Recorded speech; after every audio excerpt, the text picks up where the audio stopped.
Hello everyone, कैसे हैं आप सब।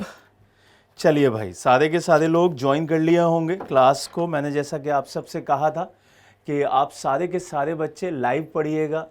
कोई भी अगर आपके मन में डाउट आता है, कोई भी सवाल आता है तो आप मुझसे पूछिएगा। मुझसे ऑन द स्पॉट वहाँ पे पूछ सकते हैं कि सर ये चीज़ हमें समझ में नहीं आई है, ये चीज़ हमें बता दीजिए।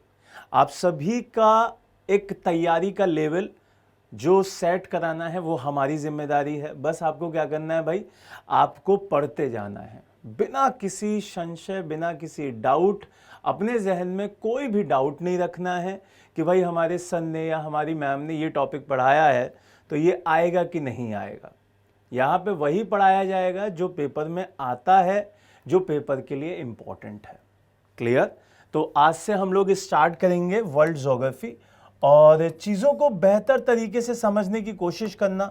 जो ना समझ में आए वो चीज़ें यहाँ पर क्लियर करते हुए आगे बढ़ना। और जब मैं टॉपिक पढ़ा दूं उसके बाद क्वेश्चंस अपने आप लगाना और चीज़ों को बेहतर करते हुए उसकी प्रैक्टिस करना। क्लियर है ये बात। चलिए स्टार्ट करते हैं चीज़ों को और बेहतर तरीके से समझने की कोशिश करते हैं कि भाई हमारे पास जो चीज़ें हैं, जो भी चीज़ें आपके पेपर में दिखाई देती हैं, जो भी चीज़ें आपको पेपर में मिलती हैं, वो कैसे हमारी क्लियर हों। तो उसके क्लियर करने के सबसे दो इम्पॉर्टेंट बातें हैं कि आपको बेसिक्स क्लियर हो जाए। जब आप बेसिक्स क्लियर कर लेंगे उसके बाद आपकी जो बिल्डिंग है, जो इमारत है, वो अपने आप बहुत मजबूत बन जाएगी। एक बार मैं आपके जो कमेंट हैं वो देख लेता हूं, उसके बाद मैं क्लास के एंड में कमेंट देखूंगा। क्लियर है ये बात। सभी को प्रणाम, सभी को नमस्कार। सर प्लीज़ क्लास का एग्जैक्ट टाइम बता दीजिए। ठीक है, आपकी क्लास का जो एग्जैक्ट टाइम अभी चलेगा वो 3 बजे चलेगा एक वीक तक। बाकी क्योंकि आपकी एक और क्लास एड ऑन होगी वो भी आपके लिए इंपॉर्टेंट है, क्योंकि आपका कंप्यूटर भी सेक्शन बहुत इंपॉर्टेंट है, तो उसकी क्लास भी आ जाएगी अभी, है ना। तो ये चीज़ आपको ध्यान रखनी है। और सब क्लासेस कब से चलेंगी आपको शेड्यूल मिलने लगेगा। अभी आज आपको शेड्यूल मिल जाएगा। ठीक है, आदर्श, प्रियंका, रक्षा, सभी लोगों को शेड्यूल आज मैं टीम से बात भी कर लूँगा किस तरीके से शेड्यूल आपके पास जाने वाला है, वो मैं चेक भी कर लूँगा और उसको फिर आप लोगों के लिए अपडेट भी करा दूँगा। ठीक है, चलो स्टार्ट करें। अब हम लोग यहाँ से चीज़ों को स्टार्ट करते हैं और बहुत बेहतर तरीके से समझने की कोशिश करना, चीज़ों को यहाँ पे बेसिक्स तैयार करना। मैंने अभी आपको बोला कि आज हम लोग वर्ल्ड ज्योग्राफी स्टार्ट करेंगे। जो बच्चे पहली बार मुझसे जुड़ रहे हैं तो उनको एकदम क्लियर कर दूं कि मैं आपके बिल्कुल बेसिक से स्टार्ट कराता हूं, चीज़ों को बेसिक से बढ़ाता हूं, उसके बाद मैं आगे बढ़ा दूंगा और ऐसा बढ़ाऊंगा कि आप खुद कहेंगे कि सर अब तो हमें बिल्कुल रटने की ज़रूरत नहीं पड़ रही। तो यहां पर आपको ध्यान रखना है कि वर्ल्ड ज्योग्राफी में, विश्व के भूगोल में सबसे पहले जो बेसिक्स आते हैं वो आते हैं कॉन्सेप्ट्स के। कि भाई आपके जो कॉन्सेप्ट्स हैं, जो आपके विचार हैं, जो सिद्धांत हैं, जो स्टडीज आती हैं, उनके बारे में थोड़ा सा आपको पता होना चाहिए। क्यों? क्योंकि अगर आपकी जो पहली क्लास में ही कॉन्सेप्ट क्लियर हो गए कि भाई ये हमारा क्या मसला है, तो आप अपने आप उन चीज़ों को याद कर ले जाएंगे। यहीं से आपकी पूरी की पूरी कहानी सेट होगी कि आपने अपनी क्लास में आगे क्या देखा, क्या नहीं देखा, वो मायने नहीं रखेगा। फिर यहां पे मायने रखेगा कि आपने चीज़ों को किस तरीके से पढ़ा। तो सबसे पहले आपको ध्यान रखना है कि जब भी आप वर्ल्ड ज्योग्राफी पढ़ें तो उसकी बेसिक जो चीजें हैं वो क्लियर कर लें। तो यहां पर पहला जो सेगमेंट आता है वो आता है कि भाई भूगोल है क्या, ज्योग्राफी क्या है। पहला ही क्वेश्चन आपसे पूछेगा कोई भी कि ज्योग्राफी क्या होती है, भूगोल क्या होता है। तो बहुत सारे बच्चे कहेंगे ये तो बहुत आसान क्वेश्चन है सर, इसका तो जवाब हम 2 मिनट में दे देंगे। तो यहां पर आपको ध्यान रखना है, एक व्यक्ति था एरिस्टोथेनीज, उन्होंने 276 से लेकर 194 ईसा पूर्व, क्लियर, यहां पर एक थ्योरी दी थी जिसमें यह बताया गया था कि भाई ज्योग्राफी क्या होती है। उन्होंने पूरा का पूरा जो हमारी अर्थ है उस अर्थ की स्टडी करी और स्टडी करने के बाद उन्होंने बताया कि study of earth known as geography.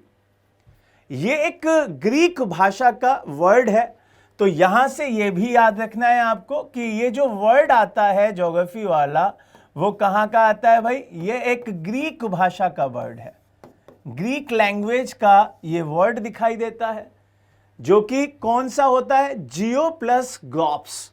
क्या होता है भाई, एक शब्द होता है जियो और एक शब्द यहीं से बनता है ग्रॉप्स, GROPHES, ग्रॉप्स। तो ये जो दोनों शब्द मिलके बने वो क्या बना, वो बना आपका जियोग्राफी। क्या बन गया, जियोग्राफी। और जियोग्राफी का मतलब स्टडी ऑफ अर्थ, पृथ्वी की पढ़ाई, पृथ्वी की जितनी भी स्टडी है वो। तो जल्दी से इसके बारे में ऐसे ही फ्लो चार्ट्स में लिखना है, और जो लिखवाने की बात होगी मैं लिखवा भी दूंगा। जल्दी से लिखें, जल्दी से लिखें। और जिस व्यक्ति ने इस स्टडी को दिया था उस व्यक्ति का नाम भी याद रखिएगा, एराटोस्थनीज।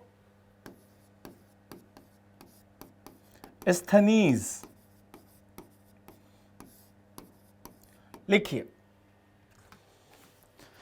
जल्दी से लिखें। The meaning of earth, the meaning of geography is study of earth. Clear. और भूगोल शब्द का पहली बार जो यूज है, ज्योग्राफी शब्द का जो पहली बार यूज है वो किसने किया है, वो किया है अपने Eratosthenes. Eratosthenes. Clear. The first time use of geography word is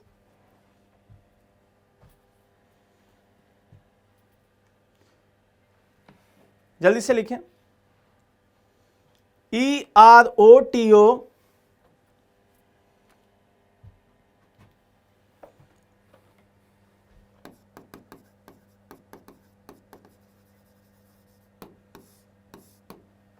ठीक है, बाकी ठीक। आधे बच्चे कह रहे हैं हिंदी में करवाने की कोशिश कीजिए, आधे कह रहे हैं इंग्लिश में लिख दीजिए। देखो मैंने इंग्लिश में भी लिख दिया है, हिंदी में भी लिख दिया है, परेशान नहीं होना है, ठीक है, परेशान नहीं होना है, बिल्कुल परेशान नहीं होना है। लिखो, मीनिंग लिख लिया, वर्ल्ड कहां से आया है, ये शब्द कहां से आया है, ये शब्द आया है ग्रीक भाषा से, ये शब्द आया है ग्रीक भाषा से। लिख लीजिए, ग्रीक को भी इंग्लिश में लिख देता हूं भाई, ग्रीक वर्ड। क्लियर है ये बात, ग्रीक लैंग्वेज का ये शब्द है, दो शब्द हैं ये, जियो प्लस ग्रॉप्स। क्लियर हुआ, क्लियर हुआ। आगे लिखते हैं, अगला है मीनिंग क्या होता है, अगला है मीनिंग ऑफ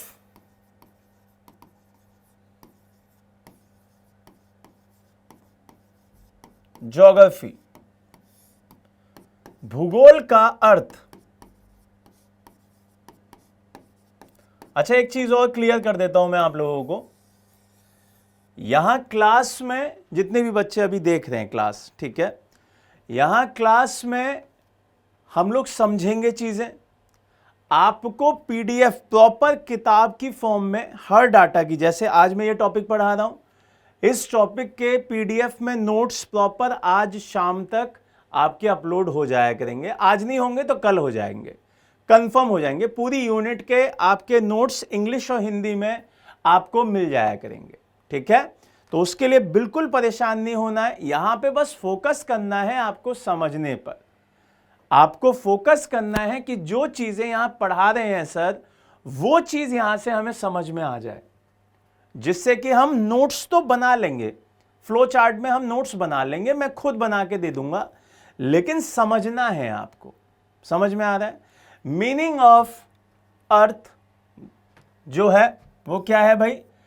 पहला मतलब जो आपको समझना है वो है स्टडी ऑफ अर्थ। ये आपको समझ में आ गया, स्टडी ऑफ अर्थ, पृथ्वी की जो पढ़ाई होती है, तो पृथ्वी का वर्णन, यहां से रखिएगा, पृथ्वी का वर्णन। पहली बात तो समझ में आ गई कि ये होता है। दूसरा आपको किसने दिया वो बता दिया। ये इंपॉर्टेंट है कि जो आपको नाम है वो आपसे पूछा जाएगा। तो यहां पे एराटोस्थनीज याद रखिएगा। ज्योग्राफी जो शब्द है, ज्योग्राफी वर्ल्ड गिवन बाय, ये शब्द किसने दिया गया वो याद रखिएगा, एराटोस्थनीज। एराटोस्थनीज क्लियर है? बिल्कुल क्लास के नोट्स आपको मिल जाएंगे। क्लियर है? इसको इंग्लिश में भी लिख लीजिए, एराटोस्थनीज।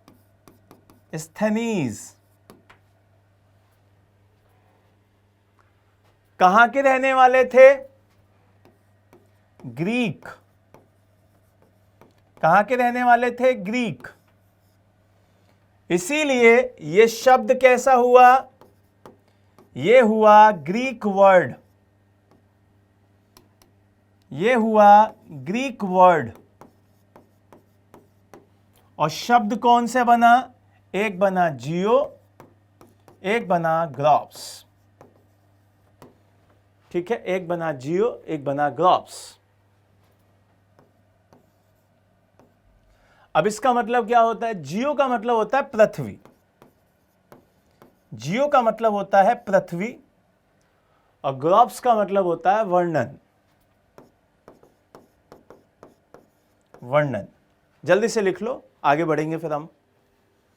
अब तो सही है भाई, इंग्लिश हिंदी प्रॉपर आ रहा है, लिख लो जल्दी से, लिखो फिर आगे बढ़ेंगे। आगे लिखिए,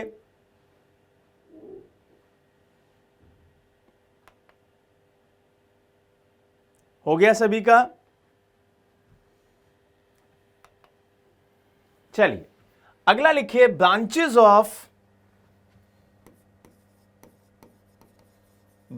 ऑफ ज्योग्राफी।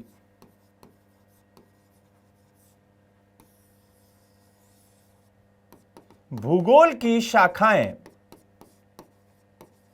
भूगोल की शाखाएं। अब ये शाखाएं वो वाली शाखाएं नहीं है, पता चला आप ये कहें कि पेड़ पौधे वाली शाखा तो नहीं है सर, तो वो शाखाएं नहीं है। आपको ध्यान रखना है कि ये आपकी ब्रांचेस हैं। ब्रांचेस मतलब कि आपको पूछा जाएगा कि भाई कौन कौन सी ब्रांचेस आपकी ज्योग्राफी की दिखाई देती हैं, ब्रांचेस ऑफ ज्योग्राफी। तो आपको याद रखना है पहली ब्रांच कौन सी है? पहली ब्रांच है आपकी भौतिक भूगोल, जिसे हम क्या कहते हैं? जिसे फिजिकल ज्योग्राफी कहते हैं, भौतिक भूगोल। अभी मैं समझाऊंगा किसमें क्या होता है, जिसे हम फिजिकल ज्योग्राफी कहते हैं, फिजिकल ज्योग्राफी, भौतिक भूगोल। अब इसमें आपकी बहुत सारी चीजें आती हैं, जैसे कि आपका जो भूमंडल है जिसे लिथोस्फीयर कहते हैं वो आता है इसमें, दूसरा वायुमंडल आता है, ये सब कुछ इसी में आता है।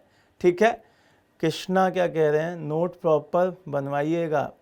हाँ बिल्कुल प्रॉपर ही बनवाएंगे। ठीक है भाई, यही प्रॉपर नोट्स होते हैं। अब देखो कहानी की फॉर्म में देखेंगे कि भाई साहब भौतिक में लिखें, ये सब लिखें, वो बहुत लंबा चला जाएगा, इतने में तो आपका पेपर भी आ जाएगा। सब्जेक्ट बहुत सारे हैं, तो हम आपको समझाएंगे, लिखवाएंगे, और जो चीजें प्रॉपर कहानी के फेज में लिखवाने वाली हैं तो वो भी करवाई जाएंगी। ठीक है, तो भौतिक भूगोल और दूसरा होता है ह्यूमन ज्योग्राफी, मानव भूगोल। मानव भूगोल, ह्यूमन ज्योग्राफी। लिखिए भाई, पूरा लिखिए। ब्रांचेस ऑफ ज्योग्राफी, अभी टाइम है बेटा, अप्रोक्स मार्च के एंड तक आ जाएगा। ब्रांचेस ऑफ ज्योग्राफी,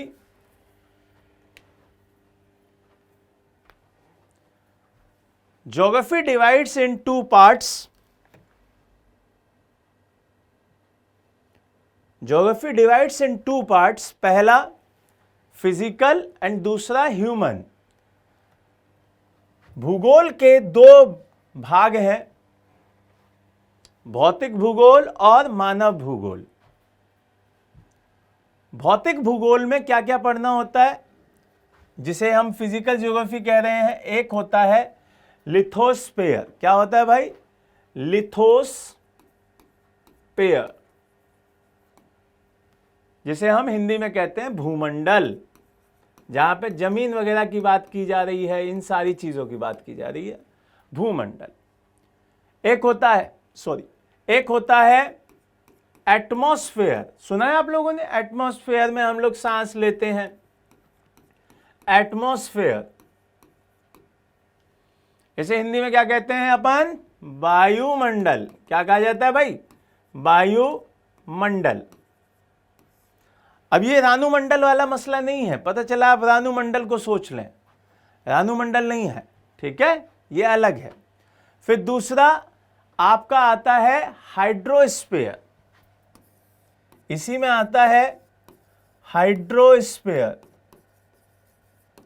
जिसे कहते हैं जलमंडल। कैसे याद होगा? हाइड्रो का मतलब ही क्या होता है? जल होता है। अगला होता है बायोस्फीयर। बायोस्फीयर, जैव मंडल, जैव मंडल, जैव मंडल। इन सभी की स्टडी कहां की जाती है?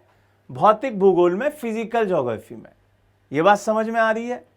जब आप इन सभी को पढ़ेंगे, जब आप इन सारी चीजों को पढ़ेंगे, तो आपको लगेगा कि भाई अब जाके हमारा क्या कंप्लीट हुआ है, हमारा फिजिकल ज्योग्राफी कंप्लीट हुई है। लेकिन हम उस तरीके से नहीं पढ़ते, हम लोग अलग तरीके से पढ़ रहे होते हैं। वो समझा देता हूं कैसे पढ़ते हैं। लेकिन पहले आपको ये पता होना चाहिए, इतनी बात समझ में आ जानी चाहिए कि हमारे पास ज्योग्राफी के अंदर दो ब्रांचेस थी। दो ब्रांचेस में पहली ब्रांच हमारी फिजिकल ज्योग्राफी हो गई, भौतिक भूगोल। दूसरी ब्रांच हमारी मानव भूगोल हो गई, जिसे ह्यूमन ज्योग्राफी कहते हैं। फिर उसके बाद भौतिक भूगोल में हमारे पास पहला पार्ट लिथोस्फीयर, जिसे भूमध्य भूमंडल कहते हैं। दूसरा वायुमंडल, एटमॉस्फेयर कहा जाता है। तीसरा हाइड्रोस्फीयर, जिसे हम जलमंडल कहते हैं। और चौथा बायोस्फीयर, जिसे हम जैव मंडल कहते हैं। अब यहां से आगे आते हैं तो मानव भूगोल की बात करते हैं, ह्यूमन ज्योग्राफी की बात करते हैं कि भाई ह्यूमन ज्योग्राफी में हमें क्या पढ़ना होता है। तो ह्यूमन ज्योग्राफी के अंदर आप ध्यान रखिएगा, जब भी आप ह्यूमन की बात करें और एनवायरमेंट की बात करें, तो इन दोनों के बीच का रिलेशन पढ़ना होता है। क्या पढ़ना होता है? इन दोनों के बीच का संबंध पढ़ना होता है कि भाई इन दोनों के बीच का क्या संबंध है, क्या रिलेशन है, वो आपको बताना है कि भाई इन दोनों का संबंध क्या दिखाई देता है। दोनों के बीच में जो संबंध दिख रहा है वो बता दीजिए कि भाई वो क्या है। तो यहां पे लिख ही लीजिए संबंध, ठीक है, लिख लीजिए। मानव के बीच में और पर्यावरण के बीच में। समझ में आ रहा है? मानव भूगोल में हम लोग क्या पढ़ते हैं कि ह्यूमन के बीच में, मैं और जो आसपास का नेचर है, जो पर्यावरण है, जो एनवायरनमेंट है, उनके बीच में क्या रिलेशंस हैं, वो सारे के सारे अपन किस में पढ़ते हैं? ह्यूमन ज्योग्राफी में पढ़ते हैं। समझ में आ रहा है ये बात? तो दोनों कॉन्सेप्ट आपको समझ में आ गई कि भाई हमें क्या क्या पढ़ना होता है। अब बात करते हैं उनके अंदर क्या पढ़ना है। पहले इसको लिख लो फिर आगे बढ़ेंगे, जल्दी से लिखो फिर आगे बढ़ेंगे।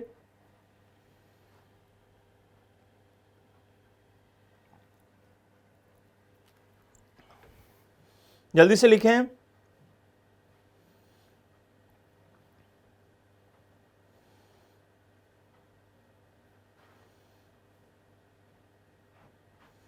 चलो हो गया।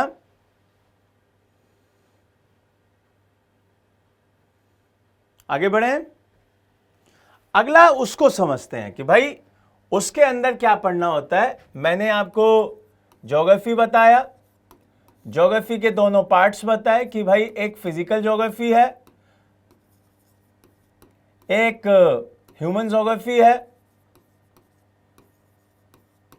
यहां पे फिजिकल में अगेन मैंने 4 पार्ट्स बताए। एक हमारे पास कौन सा था भाई, एक हमारे पास सीधे सीधे दिखाई दे रहा था भूमंडल, जिसे हम लिथोस्फीयर कह रहे थे। फिर हमारे पास कौन सा आ रहा था, एटमॉस्फेयर। फिर हमारे पास कौन सा आ रहा था, हाइड्रोस्फीयर। फिर हमारे पास कौन सा आ रहा था, बायोस्फीयर। ठीक, इसे क्या कह रहे थे, भूमंडल। इसे क्या कह रहे थे, वायुमंडल। इसे क्या कह रहे थे, जलमंडल। इसे क्या कह रहे थे, जैवमंडल। ये बात समझ में आ गई, ये सारी बातें क्लियर हो गई। अब इनके अंदर समझो ये क्या कहता है, ये क्या पढ़ाई कराता है, इसके बारे में समझो।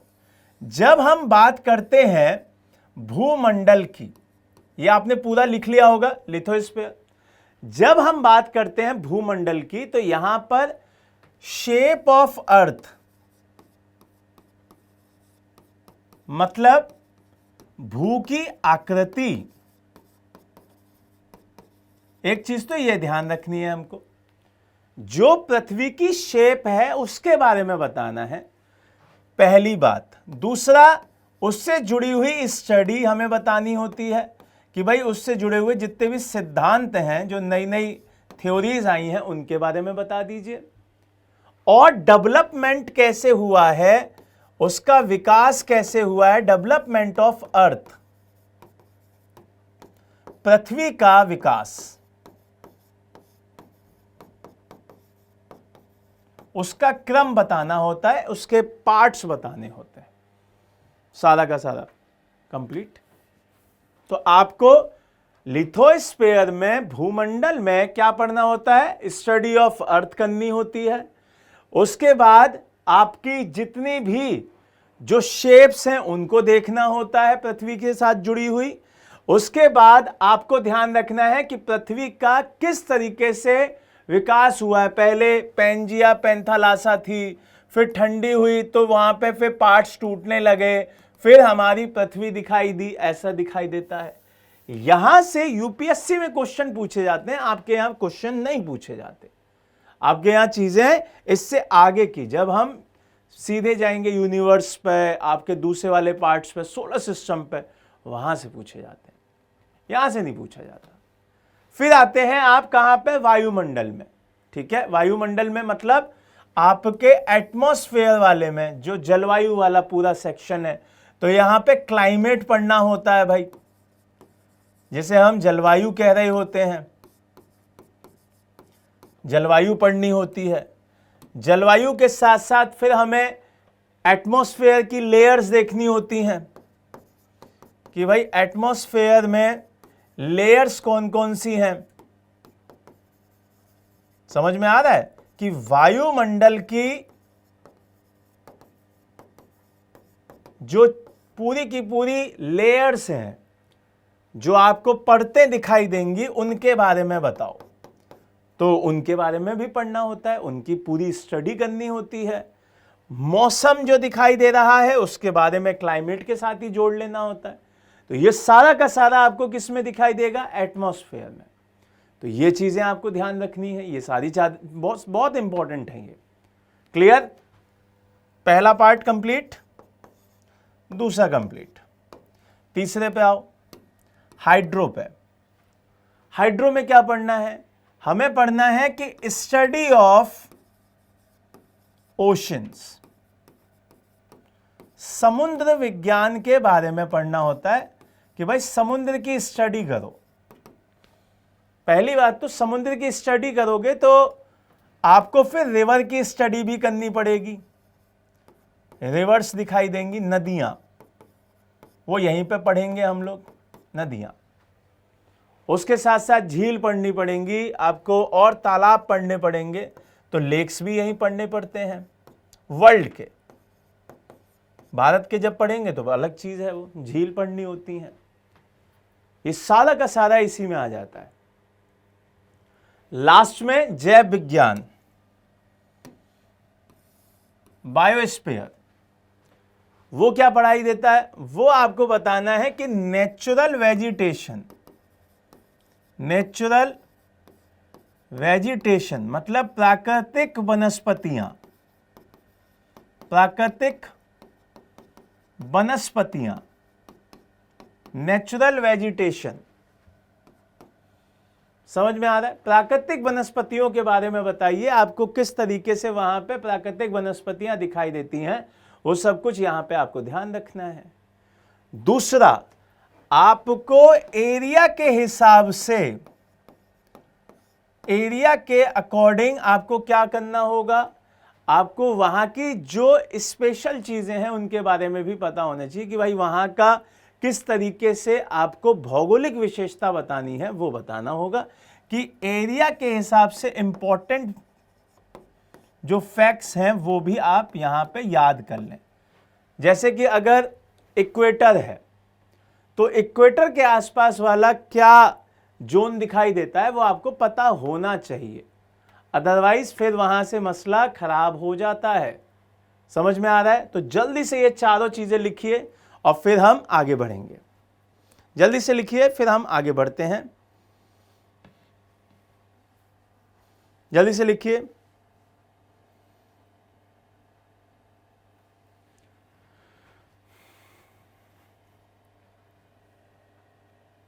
चलो, अच्छा, एक पॉइंट बहुत इंपॉर्टेंट है जो आपको ध्यान रखना है। पहले इसको लिख लो, फिर उसके बाद आगे लिखवाऊंगा।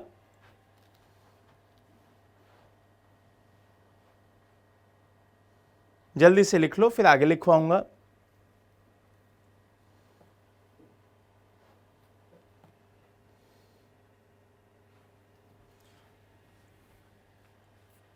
चलो, हो गया?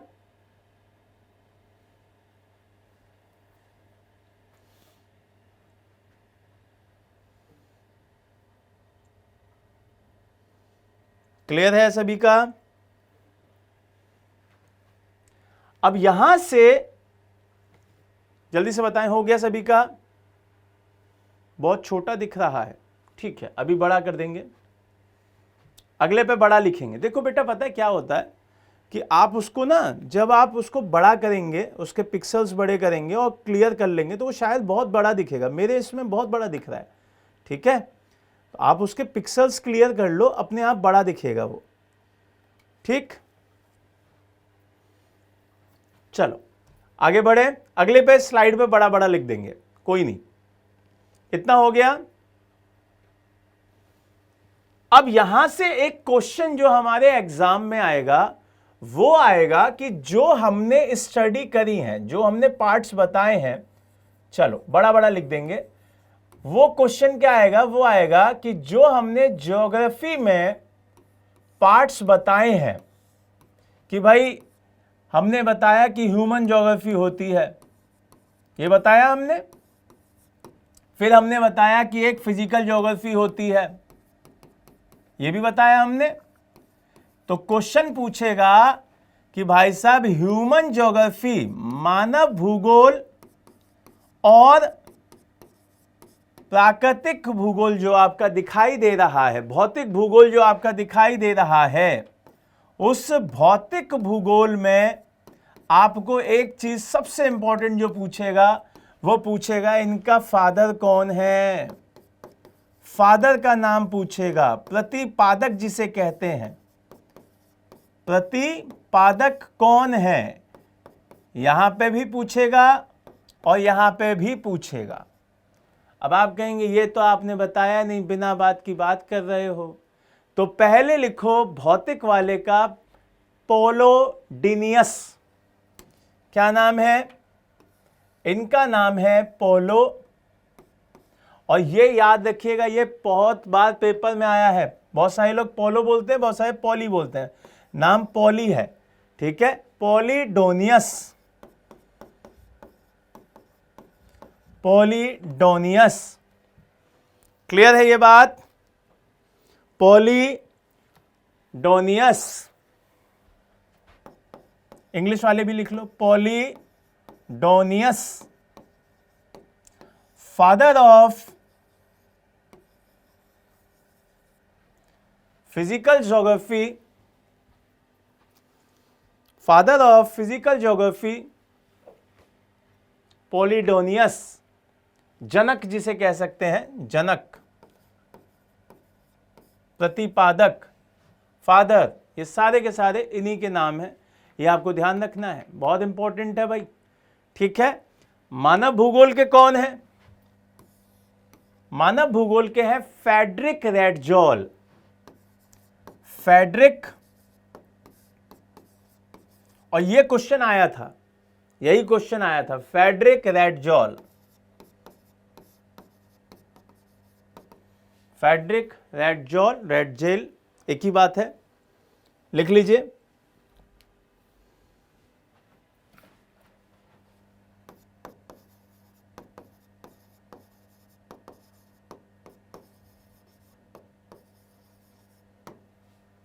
फ्रेडरिक रैटजोल, जल्दी से लिखें, जल्दी से लिखें।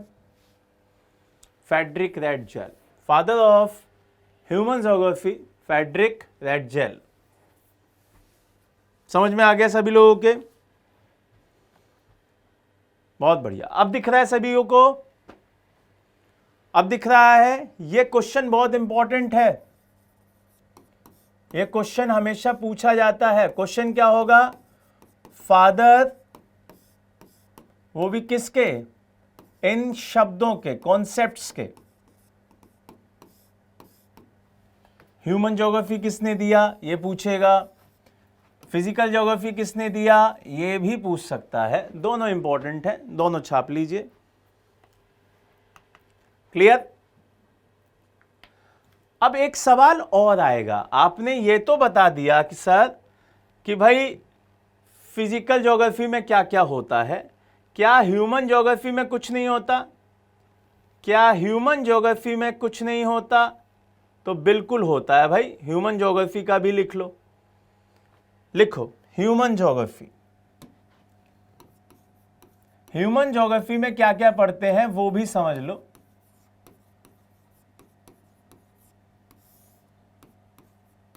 मानव भूगोल,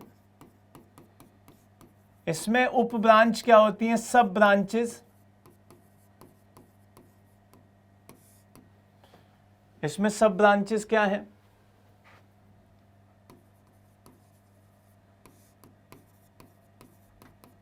उपशाखा,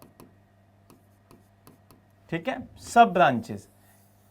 देखो जब मैं बोल रहा होता हूं उस पर भी फोकस किया करो, ठीक है। सब ब्रांचेस, इसमें एक आती है सामाजिक, एक आती है सामाजिक, जिसे सोशल ज्योग्राफी कहते हैं, सामाजिक भूगोल। आप कहेंगे ये भी भूगोल होता है सर? बिल्कुल होता है भाई, सामाजिक भूगोल। आज की क्लास ही हम ऐसी पढ़ेंगे थ्योरी वाली, कल से तो पूरा मसला बढ़ जाएगा। दूसरा आता है, जहां पे आपको ध्यान रखना है, वो है इकोनॉमिक ज्योग्राफी।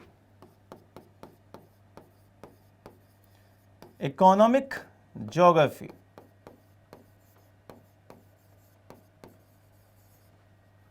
आर्थिक भूगोल,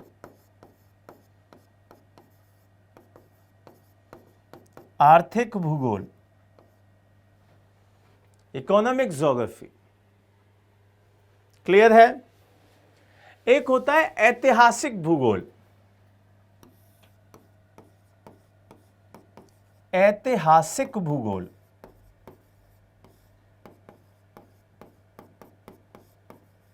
जिसको बोलते हैं हिस्टोरिक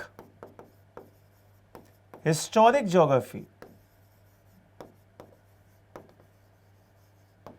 हिस्टोरिक ज्योग्राफी। क्लियर है गाइस? लिख लीजिए जल्दी से तीनों पार्ट्स। और भी होते हैं, और भी छोटी छोटी ब्रांचेज है, जैसे पॉलिटिकल ज्योग्राफी, ये भी लिख ही लो। चलो, पॉलिटिकल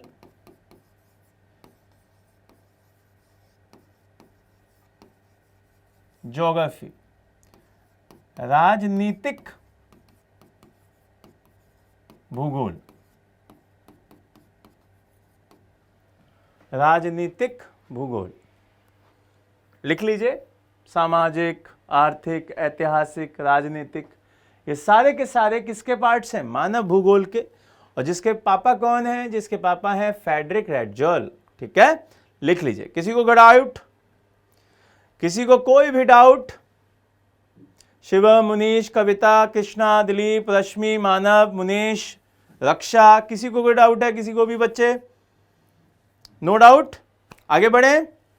अब जल्दी से रिवाइज करते हैं, जल्दी से एकदम रिवाइज करते हैं, और फिर चीजों को आगे देखेंगे कि भाई हां हमारा ये हुआ कि नहीं हुआ। ठीक है, रिवाइज करें, जल्दी से बताओ, रिवाइज करें।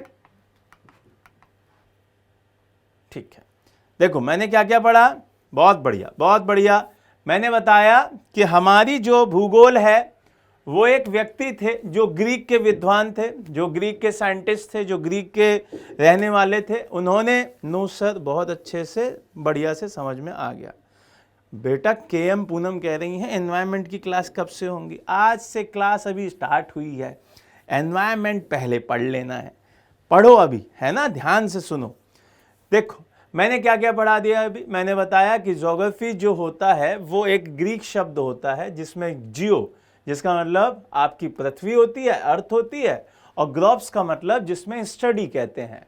तो इसका मतलब पृथ्वी की स्टडी, जो हमारी अर्थ है उसकी स्टडी करना ज्योग्राफी कहलाता है। ये एक ग्रीक व्यक्ति थे जो कि बहुत ही शानदार विद्वान थे, उन्होंने ये दिया था। उनका नाम था एराटोस्थनीज। उन्होंने जब ये दिया उसके बाद लोगों ने पढ़ना शुरू किया, लोगों ने पढ़ाई करना शुरू की। पढ़ाई करने के बाद दो लोग और आए, उन्होंने कहा कि ठीक है भैया, आपने बता तो दिया कि study of earth is known as geography, but ये ज्योग्राफी भी दो हिस्सों में बंटती है। एक आता है आपका फिजिकल ज्योग्राफी जिसको हम भौतिक भूगोल कहते हैं, और एक आता है आपका ह्यूमन ज्योग्राफी जिसको हम मानव भूगोल कहते हैं। यहां से दोनों ने कहा कि देखो मानव भूगोल में बहुत सारी बातें सामने आती हैं, जैसा कि आपका सोशल ज्योग्राफी क्या होती है, समाज के साथ कैसे रिलेट करते हैं। एक आता है आपका इकोनॉमिक क्या कंडीशंस बनेंगी ज्योग्राफी के हिसाब से। एक आता है आपका ऐतिहासिक क्या बनेंगी, हिस्टोरिकल चीजें क्या बनेंगी। एक आता है पॉलिटिकल जो चीजें बनेंगी वो क्या बनेंगी। अब इसके फादर कौन थे? इसके फादर थे फ्रेडरिक रैटजॉल। दूसरी कॉन्सेप्ट पे आते हैं भौतिक भूगोल। भौतिक भूगोल में सारी चीजें वो जिसे हम महसूस नहीं करते, हम उसे छू भी सकते हैं, उसे हम देख सकते हैं, टच कर सकते हैं, जैसे पहाड़, पर्वत, हवा। अब कहेंगे हवा कुछ ऐसे छू सकते हो, जैसे आई हमने ऐसे हाथ लगा दिया बीच में सुसन्न सन करके, पता चलती है ना। लोग कहते हैं हवा पता नहीं चलती, चलती है, पता चलती है। आप कभी भी कूलर के आगे अपना हाथ रख दीजिए, पीछे फेंकेगी, इसका मतलब पता चल रही है। दूसरी चीज, दोनों में अंतर चीजें समझ में आ गई होंगी। यहां से ऐसे ही आपको ध्यान रखना है कि भाई वो व्यक्ति भी पूछा जाएगा, तो वहां पर भी आपको याद रखना है कि उनका जो पॉली नाम याद रखना है। 2 मिनट में आपको याद हो जाएगा कि भाई पॉलीडेनियस नाम है उनका। उन्होंने क्या बताया? उन्होंने बताया कि फिजिकल में हम बेसिकली 4 चीजों पे फोकस करते हैं। एक तो हम फोकस करते हैं अपने बायोस्फीयर पे, जहां पे जैव विविधता दिखाई देती है। एक हम करते हैं हाइड्रोस्फीयर पे, जहां पे जल की चीजें दिखाई देती हैं। हम समुद्र के बारे में, नदियों के बारे में, तालाब के बारे में, झील के बारे में, इन सब के बारे में पढ़ते हैं। फिर उन्होंने एक और चीज बताई कि भाई हम इसके साथ साथ पूरे एटमॉस्फेयर की भी पढ़ाई करेंगे, वायुमंडल की पढ़ाई करेंगे, तो वो भी चीजें यहाँ पे दिखाई देती हैं। तो इसी तरीके से एक कॉन्सेप्ट और दी उन्होंने कि भाई हम अर्थ की भी पढ़ाई करेंगे, जिसे हम भू आकृति की स्टडी कहते हैं, लिथोस्फीयर कहते हैं। ये सारी चीजें आपको ध्यान रखनी थी, ये सारी चीजें आपको फोकस में रखनी थी, और ये चीज इंपॉर्टेंट है। ठीक है, इतनी बात समझ में आ गई थी? इतनी बात चीजें क्लियर हो गई थी, सभी लोगों को क्लियर हो गई। चलिए बहुत बढ़िया। अब यहां से एक अलग चीज पर चलते हैं और वो है कि जो भी आपको कॉन्सेप्ट की बात आती है कि भाई विचारधारा कौन सी है, चीजें कौन सी हैं, क्योंकि हमने ब्रांचेस पढ़ ली, अब आती है बात कॉन्सेप्ट्स पे कि भाई भूगोल के लेकर, ज्योग्राफी को लेकर विचारधारा क्या है। तो वहां पे लिखिए हेडलाइन, भूगोल के लिए विभिन्न विचारधारा। इंग्लिश में लिखिए फिलॉसफीज या कॉन्सेप्ट्स ऑफ ज्योग्राफी, फिलॉसफी या कॉन्सेप्ट्स ऑफ भूगोल के लिए विचारधारा, विचारधाराएं,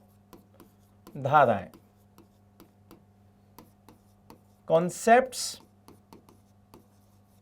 फॉर ज्योग्राफी।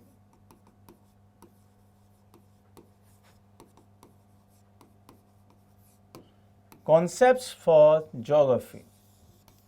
देखो बहुत इंपॉर्टेंट चीज है, इसको समझ गए तो बहुत सारी चीजें आपको ध्यान रखने लगेंगी। चलो ठीक है, आप लोगों का चलने लगा ना भाई, अब ठीक है सभी लोगों का, ठीक है, बहुत बढ़िया बहुत बढ़िया। अब ध्यान देना, यहां पे 3 शब्द आपको ध्यान रखने हैं। 3 शब्द कौन कौन से, सभी लोग अब शांत हो जाओ, शांत होके समझ लो, ठीक है। 3 शब्द आपको ध्यान देने हैं। एक है आपका निश्चयवाद,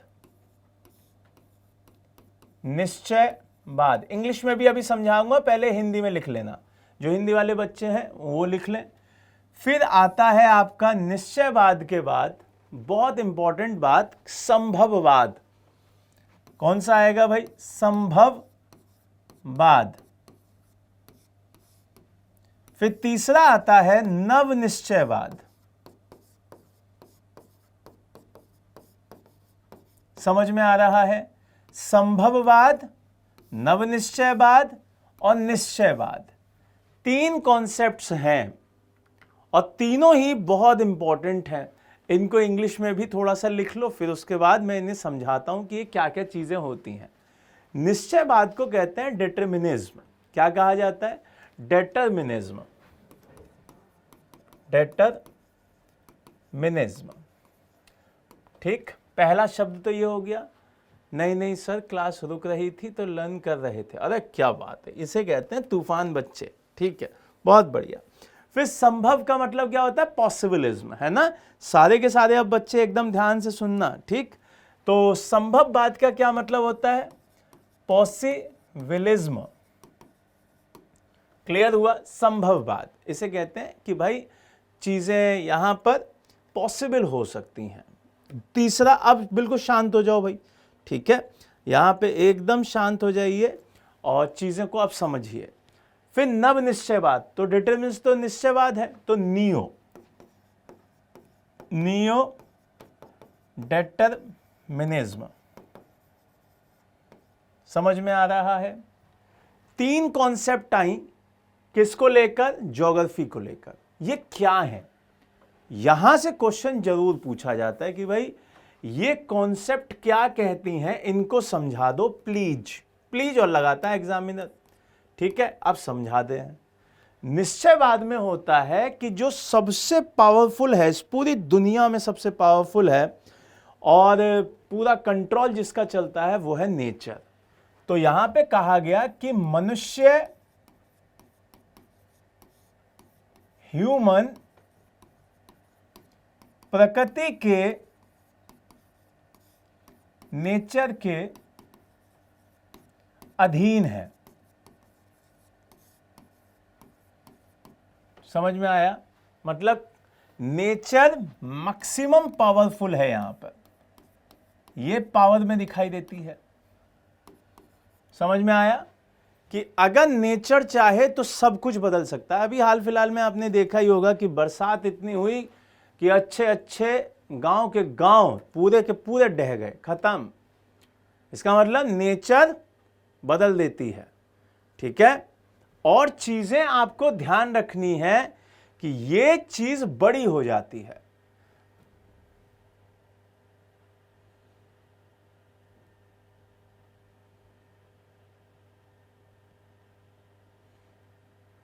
अब ठीक है भाई,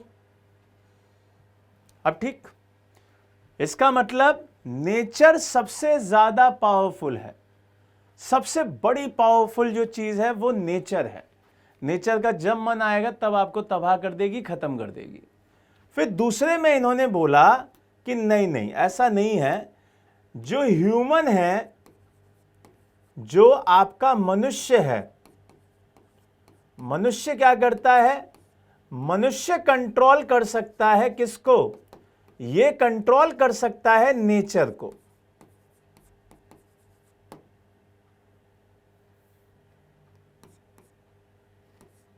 समझ में आ रहा है? नेचर को, प्रकृति को कौन कंट्रोल कर सकता है? ह्यूमन कंट्रोल कर सकता है। यहां पे इन्होंने ये कहा। फिर उसके बाद इन्होंने कहा कि यहां पर तो नेचर पावरफुल थी, ये पावरफुल था, लेकिन यहां ह्यूमन पावरफुल है। तो यहां पे भी ये भी कॉन्सेप्ट सही रहती है कि भाई हमने नदियां रोक दी, हमने पर्वत काट दिए, हमने हवा मोड़ दी। इसका मतलब हम नेचर को बदल सकते हैं।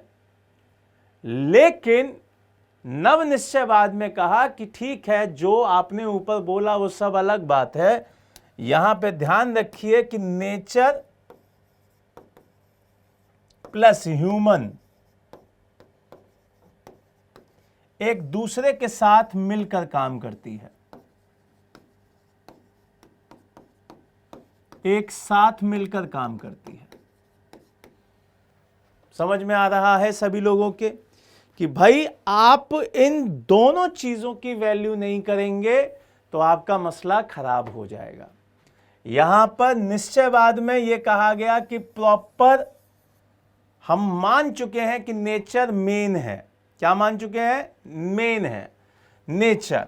संभव में कहा गया कि ह्यूमन मेन है, और नव निश्चय में कहा गया, न्यू डिटर्मिनिज्म में कहा गया कि नेचर भी मेन है, ह्यूमन भी मेन है। दोनों मिलके काम करेंगे तभी यहां पर हम सक्सेसफुल होंगे। इसका मतलब आज की जो मांग है, डिमांड है, वो किस चीज के लिए है? इसके लिए। समझ में आया कि नहीं आया? समझ में आया? जल्दी से छाप लो, फिर आगे बढ़ेंगे। जल्दी से लिखो, फिर आगे बढ़ेंगे। चलो,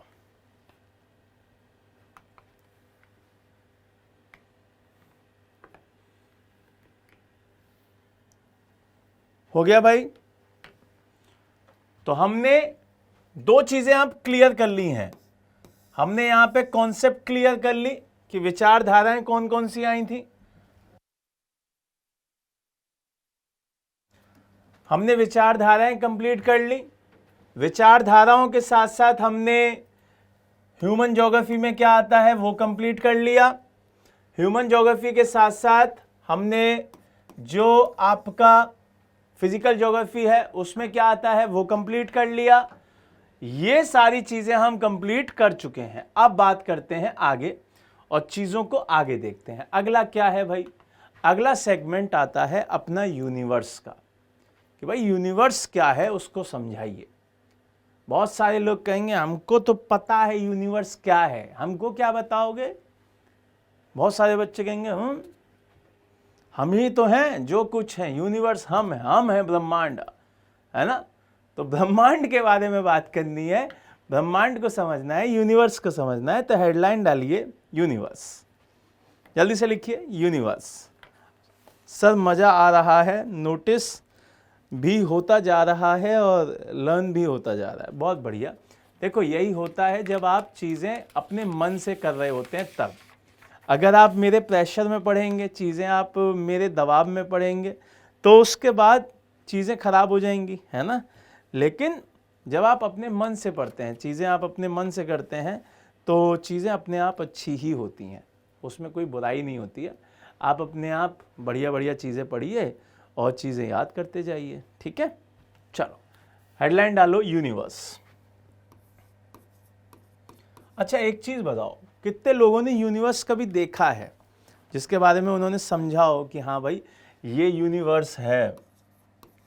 जल्दी से बताओ, कितने लोगों ने यूनिवर्स देखा है?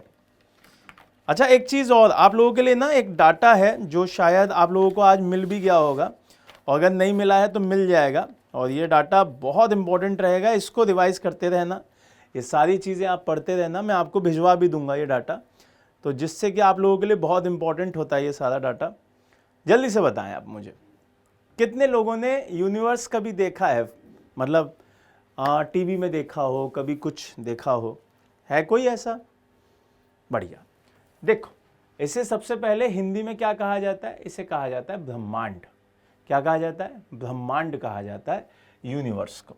तो सबसे पहला शब्द तो यही समझ लीजिए कि जो ब्रह्मांड है, जो हमारा ब्रह्मांड यूनिवर्स दिखाई देता है, ब्रह्मांड। अच्छा, अगर ये बिंदु नहीं लगाएं तो ये लगा दीजिएगा, ठीक है? मैं बिंदु हटा देता हूं, ऐसे लिख देता हूं, ब्रह्मांड, ठीक है, यूनिवर्स। अब समझिएगा, चीजों को बहुत अच्छे से समझिएगा। यहां पे दो तीन चीजें समझनी है आपको, और वही चीज समझकर आगे बढ़ जाएंगे, क्योंकि इससे अगला टॉपिक हमारे लिए इंपॉर्टेंट है। ये सिर्फ समझना है। यहां पे पहला पॉइंट ये आता है कि इसमें कुछ टर्म्स आती हैं, इसमें कुछ चीजें आती हैं, और वो क्या है? वो है कि ब्रह्मांड कहते किसे हैं? What do you mean by what is universe? पहला क्वेश्चन तो यही आएगा कि भाई यूनिवर्स है क्या। ये लिखने की जरूरत नहीं है, सिर्फ समझना। यहां पे जो जो चीजें बताऊं वो चीज समझना, ठीक है? तो हाँ, बहुत बढ़िया। इसे कहते हैं, सीरीज में देखा था, सीरियल में। बढ़िया। अब समझो, जो यूनिवर्स है वो एक तरीके से स्टार्स, जितने भी स्टार्स हैं उनका एक ग्रुप है। पहला पॉइंट तो यही हो गया कि बहुत सारे जो आपके स्टार्स दिखाई देते हैं, बहुत सारी जो गैलेक्सीज दिखाई देती हैं, बहुत सारी जो आपकी पूरा का पूरा एरिया आकाश गंगा का दिखाई देता है, वो सारे के सारे क्या हुए? वो सारे के सारे आपके मिलाकर यूनिवर्स बन गए। इसका मतलब मैं अगर ये कहूं कि ग्रुप ऑफ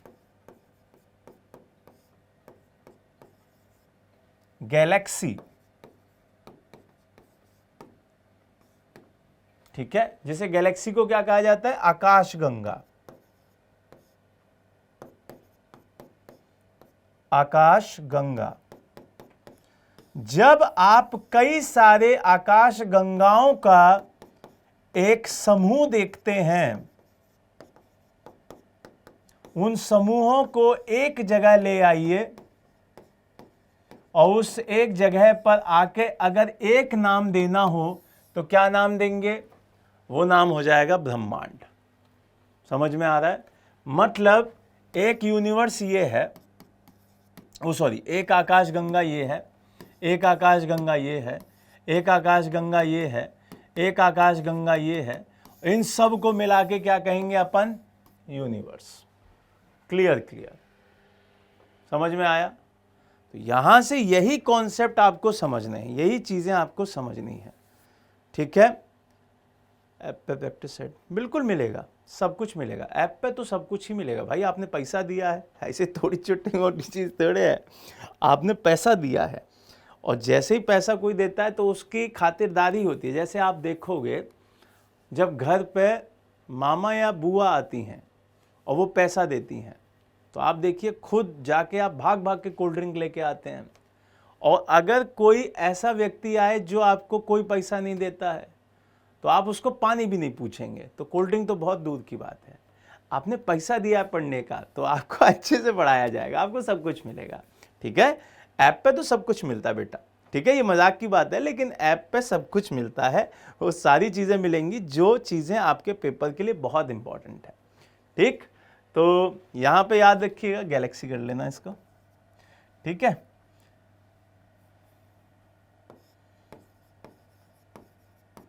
ठीक, चलो लिख लो इसको, बना लो, फिर आगे बढ़ेंगे। हाँ, मिल्की वे के बारे में भी बात करेंगे। अभी कुछ एक दो शब्द लिखवाऊंगा, उनके बारे में आपको समझना होगा, फिर उससे आगे की बात करेंगे, ठीक है? एक दो शब्द लिखवाऊंगा।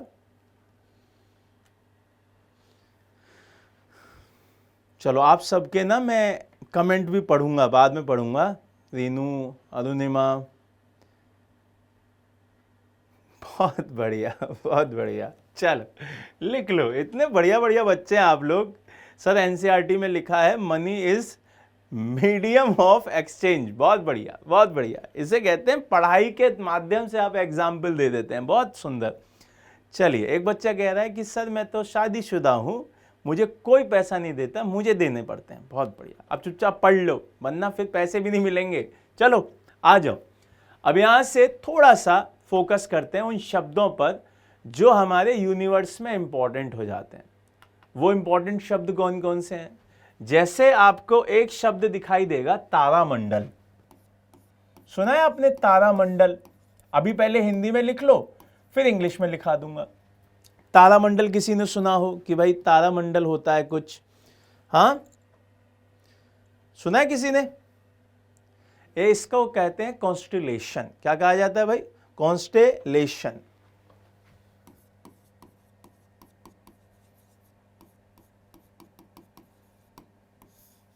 तारामंडल बहुत इंपॉर्टेंट, बहुत ही इंपॉर्टेंट। और चीज़ों को ध्यान रखिएगा कि यहाँ पर एक दो चीज़ बहुत इंपॉर्टेंट है जो आपके लिए पूछे जाने योग्य है। और वो क्या है? वो है कि भाई जब आप तारामंडल की बात करते हैं, जब आप इस पूरे प्रोसेस की बात करते हैं, तो आपसे पूछा जाएगा कि तारामंडल कितने हैं, पूरे हमारे कितने तारामंडल हैं? तो 88। सीधा सीधा आपके एग्जाम में यही आएगा कि कितने हैं? 88, डायरेक्ट, क्लियर, एकदम क्वेश्चन में। फिर दूसरा क्वेश्चन आएगा कि सबसे बड़ा कौन है? सबसे बड़ा, लार्ज। एक क्वेश्चन ये बना। फिर एक क्वेश्चन बनेगा कि भाई आपको बताना है कौन कौन से तारामंडल फेमस हैं। एक क्वेश्चन तो ये बना टोटल। फिर दूसरा क्वेश्चन बना कि भाई सबसे बड़ा कौन सा है, फिर इंपॉर्टेंट तारामंडल कौन से हैं,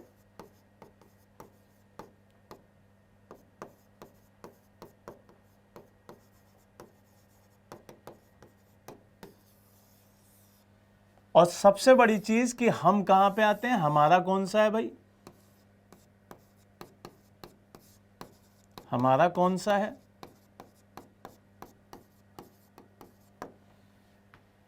क्लियर है ये बात? तो ये जब सारी चीजें हमारे पास आ रही होती हैं तो हमें फिर समझ में आता है कि भाई ये तो पता था ही नहीं हमको। तो सबसे बड़ा जो है वो आपको ध्यान रखना है, बहुत इंपॉर्टेंट है ये सारी की सारी चीजें आपको याद रखनी है। जो सबसे बड़ा तारामंडल है वो है हाइड्रा। कौन सा है भाई? हाइड्रा। तो इससे भी बड़े में आ गया है अब, है ना, इससे भी बड़ा आ गया है, सेकंड पे आ गया हाइड्रा। पहले पे अब नाम चेंज कर लो क्योंकि ऑफिशियली अपडेट कर दिया है, सेंटोस। क्या नाम है उसका? सेंटोस। सेकंड पे हो गया है भाई हाइड्रा, सेकंड पे हो गया है हाइड्रा। ठीक है, तो ये चीज याद रखिएगा, चेंज हो गया है। पहले हाइड्रा मानते थे हम लोग, हाइड्रा पहले पे आता था। हाइड्रा में आज की डेट में 68 तारे हैं। कितने तारे हैं? 68। और सेंटास में कितने बताए जा रहे हैं? 94।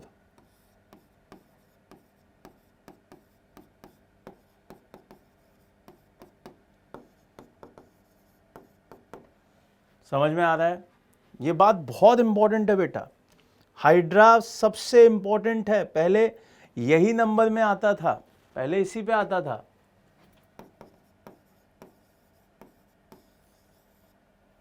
ठीक है, ये चीज पूछी जाएगी कि भाई आपसे किस तरीके से वो पूरा का पूरा सेगमेंट पूछेगा, किस तरीके से आपसे पूछा जा रहा है, वो सारी की सारी आपसे याद रखनी है। वो लिख लीजिए जल्दी से, जल्दी से लिखिए, फिर आगे बढ़ेंगे।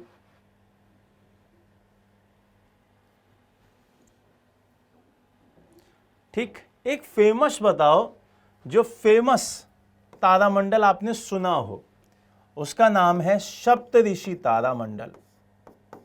सुना है आप लोगों ने?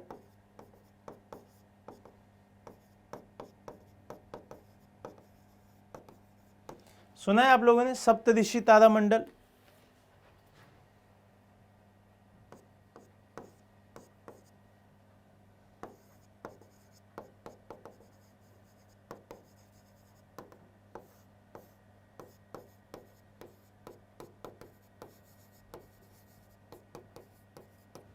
सप्तऋषि कॉन्स्टलेशन क्लियर है? सप्तऋषि तारामंडल, और ये कितने तारों का समूह है? ये 7 स्टार्स का समूह है। लिख लीजिए 7 स्टार्स, जल्दी से लिखें 7 स्टार्स।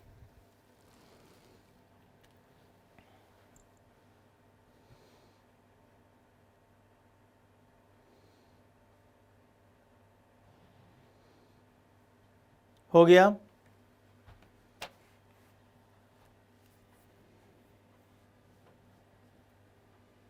बहुत बढ़िया, बहुत बढ़िया, बहुत सालों ने देखा भी है, नाइस। ये चीज हो गई। अब चलते हैं अपने वाले पर कि भाई हमारा वाला कौन सा है, हमारे वाले को क्या कहते हैं।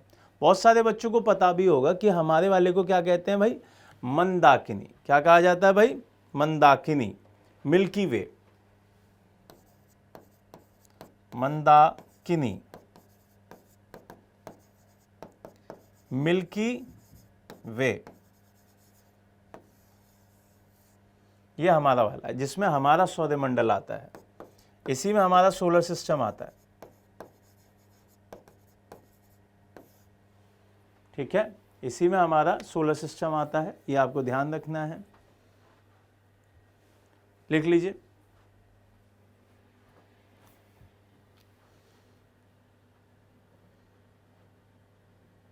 बहुत बढ़िया।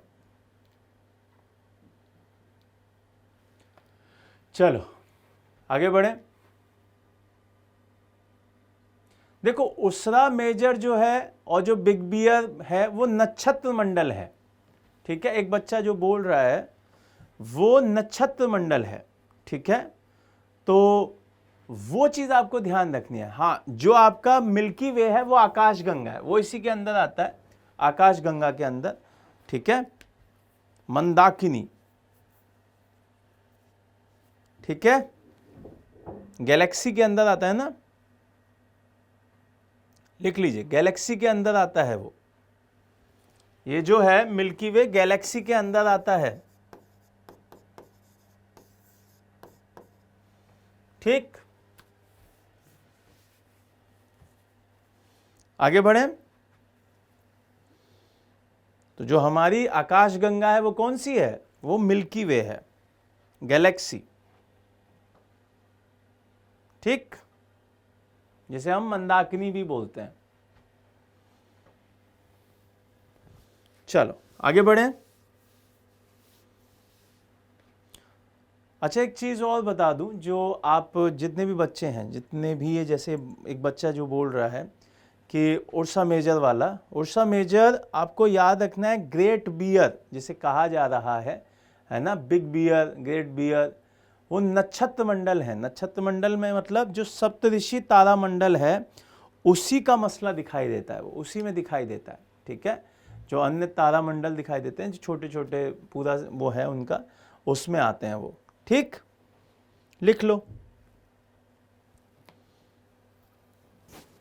जल्दी लिखो।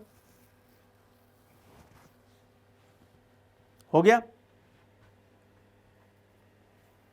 चलो अब यहां से थोड़ा सा मिल्की वे के बारे में बात कर लेते हैं। तो हेडलाइन डालो मिल्की वे।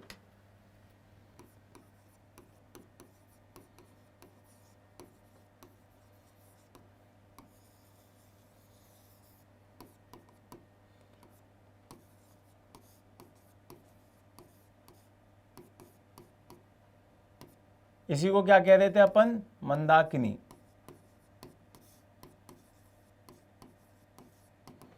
देखो समझना, बहुत इंपॉर्टेंट चीज बताने वाला हूं।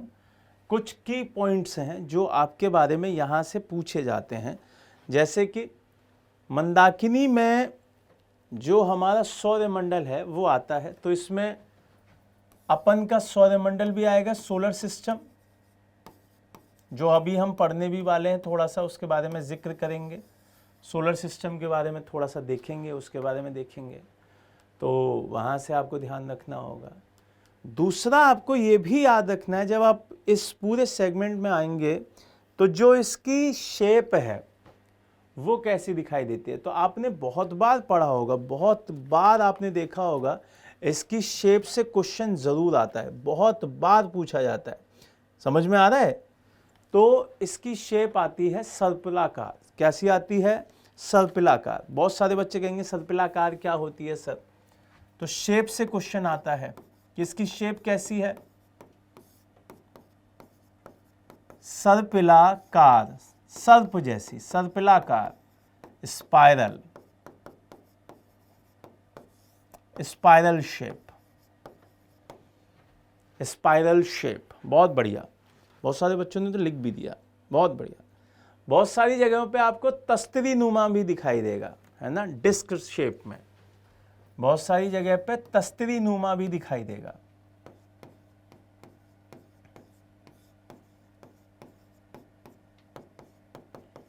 डिस्क शेप,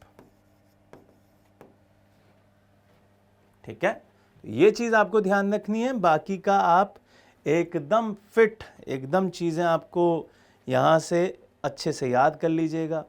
और एक और चीज आपको ध्यान रखनी है कि यहां सोलर सिस्टम इंपॉर्टेंट हो जाता है। सोलर सिस्टम में एक स्टार है जो अपना सन है,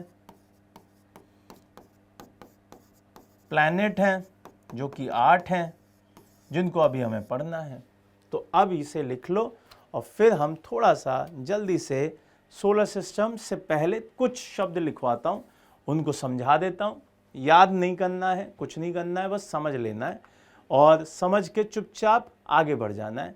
ये मत कहना कि इसको आएगा कि नहीं आएगा, नहीं आएगा। पहले क्लियर कर रहा हूँ, नहीं आएगा, बस समझ लेना है, ठीक है। जल्दी से छाप लो, फिर आगे बढ़ते हैं। जल्दी से लिखो, फिर आगे बढ़ेंगे।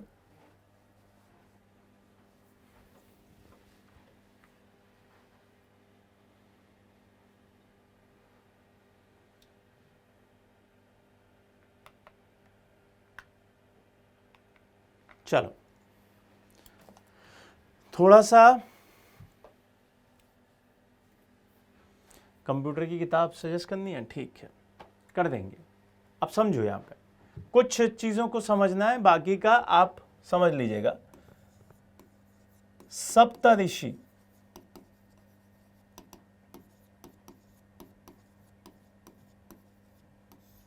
सप्तऋषि तारामंडल, ठीक है, उसके बारे में समझ लो। एक दो पॉइंट समझाने, बाकी का तो बहुत इजी है। 7 तारों के समूह से, 7 स्टार्स के ग्रुप से एक नक्षत्र बना है, एक तारामंडल बना है। कितने? 7 स्टार्स के ग्रुप से। पहली बात समझ में आ गई, कितने स्टार्स का ग्रुप है? 7 स्टार का ग्रुप है। भारत के 7 ऋषियों के नाम पर इसका नामकरण किया गया। इंडिया के 7 ऋषि के नाम पर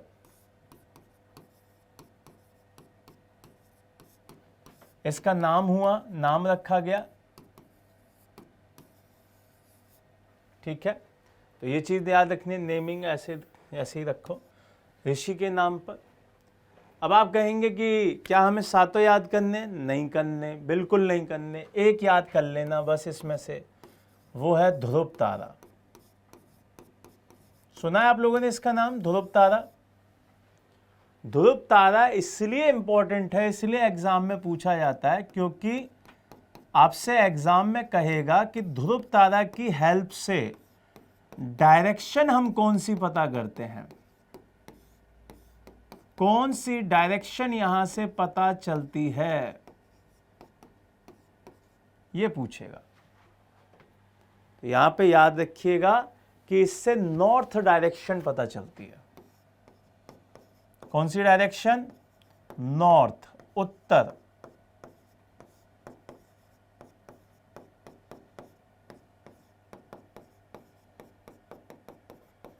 नॉर्थ डायरेक्शन यहां से पता चलती है।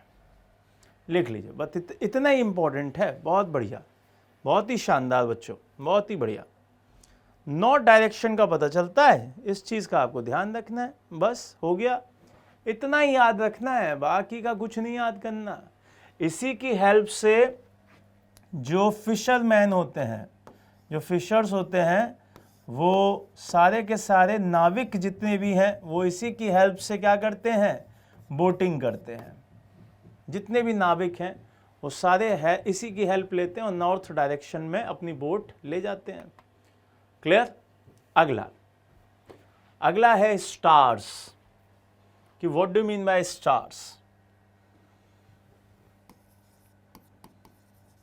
स्टार्स, तारे। क्या होता है स्टार? पहले तो आप खुद ही बताएं, है ना? तो आपको याद रखना है कि एक स्टार को डिफाइन करने के लिए बहुत सारी चीज़ें पता होनी चाहिए। समझ में आ रहा है? बहुत सारी चीज़ें, जैसे कि आप कहेंगे कि हमसे पूछ रहा है तारा क्या होता है, हम खुद आँख के तारे हैं, है ना? कोई हमसे कहता है कि तुम ही हो, तुम ही तो हो जो हमारी ज़िंदगी में रोशनी लेके आया है। इसका मतलब इनके पास खुद की क्या होती है? ओन लाइट, स्वयं का प्रकाश, स्वयं का प्रकाश, खुद की लाइट होती है। ये लाइट क्यों होती है? क्योंकि आपको ध्यान रखना है कि ये जितने भी तारे होते हैं वो गैस से बनते हैं। किससे बनते हैं भाई? फॉर्मेशन किससे हुई है इनकी? निर्माण ड्यू टू गैसेस, गैसों के कारण, गैसों की वजह से यहां पर इनका निर्माण हुआ है। अब जैसे ही ये गैसों के नाम आया तो यहां पर गैसेस पूछी जाएंगी आपसे कि भाई क्यों यहां पे पूछ रहा है कि गैसेस क्यों हैं, कौन सी हैं। ये सारी बातें आपसे पूछी जाएंगी कि भाई क्या दिखाई देता है इन पे। तो यहां पे मैक्सिमम जो अमाउंट दिखेगा वो हीलियम का दिखेगा और हाइड्रोजन का दिखेगा।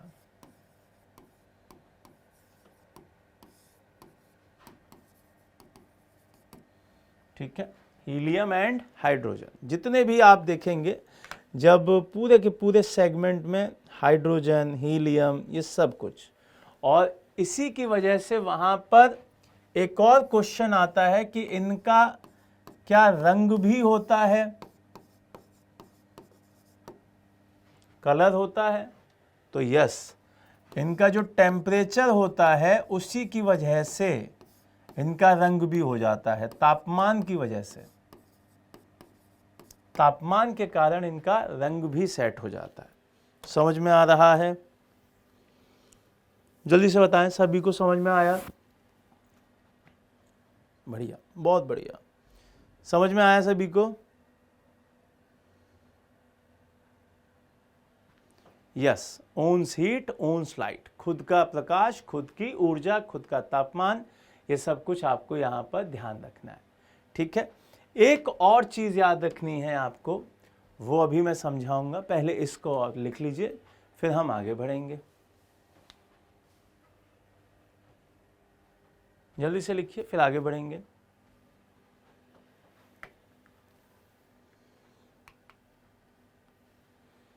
चलिए आगे बढ़ें। बहुत बढ़िया प्रियंका। यहां से अब बात करते हैं कि भाई इनका जब लाइट है इनके पास, और हमारा जो सूरज है वो क्या है? वो एक स्टार ही तो है। तो हमारा तो कुछ भी नहीं है, हमारा तो सीधे सीधे कुछ भी नहीं है, हमें तो कोई और प्रकाशित कर रहा है, हमें तो कोई और लाइट दे रहा है। तो इसका मतलब सबने लिख लिया यहां पे, जल्दी से बताओ मुझे, जल्दी से बताओ। चलो आगे बढ़े। इसका मतलब अगर कोई स्टार है, मान लीजिए ये स्टार है,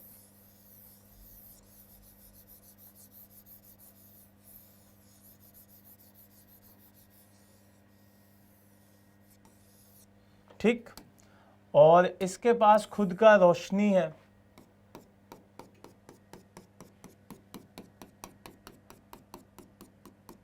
क्योंकि आपको पता ही है कि हमारा जो स्टार सन है, ध्यान से सुनना, बहुत सारी चीजें अपने आप याद हो जाएंगी। जो हमारा सन है उसमें हीलियम प्लस हाइड्रोजन, ये बहुत ज़्यादा अमाउंट में है, हाइड्रोजन ज़्यादा है, हीलियम ज़्यादा है, तो इसका मतलब ये रोशनी फैलेगी, और फैलेगी तो यहाँ पे क्या है भाई, यहाँ पे एक प्लैनेट है जिसे हम अर्थ कह रहे हैं, और यहाँ तक रोशनी आना शुरू होगी, रोशनी आएगी यहाँ पे। जो ये रोशनी आ रही है, जो ये पूरी लाइट आ रही है, उसी लाइट से हमारी पृथ्वी चमक रही है। तो जो तारों से हमारे तक आने में, जो लाइट आने में टाइम पूरा लग रहा है, उसी को हम देखते हैं, पूछते हैं कि भाई क्या टाइम पीरियड है, कितना वो है। तो ये डिस्टेंस होती है। डिस्टेंस किस में नापी जाती है प्रकाश की, वो लाइट ईयर में। किस में नापी जाती है भाई, लाइट ईयर में। तो आपसे पूछा जाएगा कि लाइट ईयर कितना है, समझ में आ रहा है। तो एक प्रकाश वर्ष, ठीक है, एक प्रकाश वर्ष, इसे हिंदी में कहते हैं प्रकाश वर्ष, और ये दूरी का यूनिट है, डिस्टेंस की यूनिट है। समझ में आ रहा है, डिस्टेंस की यूनिट कौन, लाइट ईयर। जब एक सन से अर्थ के बीच में या किसी भी प्लैनेट के बीच में जब प्रकाश भेजा जाता है, तो उसकी डिस्टेंस की बात यहाँ पे हो रही है, एक साल का मसला। तो यहाँ पर कितनी हो जाएगी वो, ये पूछी जाती है बेटा, तो इसको बिल्कुल भी हल्के में मत लेना। तो वो है 9.46 मल्टीप्लाई बाय 10 की पावर 15, कितना है, 9.46 मल्टीप्लाई बाय 10 की पावर 15 मीटर, है ना। लिख लो, जल्दी से लिखो, फिर आगे बढ़ेंगे। जल्दी से लिखो, फिर आगे बढ़ेंगे।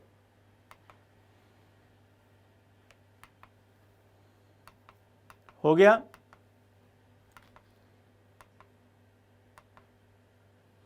चलो, अब मैं 2 मिनट दे रहा हूं। यूनिवर्स का जो सेगमेंट था वो मैंने बता दिया, 2 मिनट दे रहा हूं। इसके बाद हम सौरमंडल की कॉन्सेप्ट आज थोड़ी सी समझाऊंगा।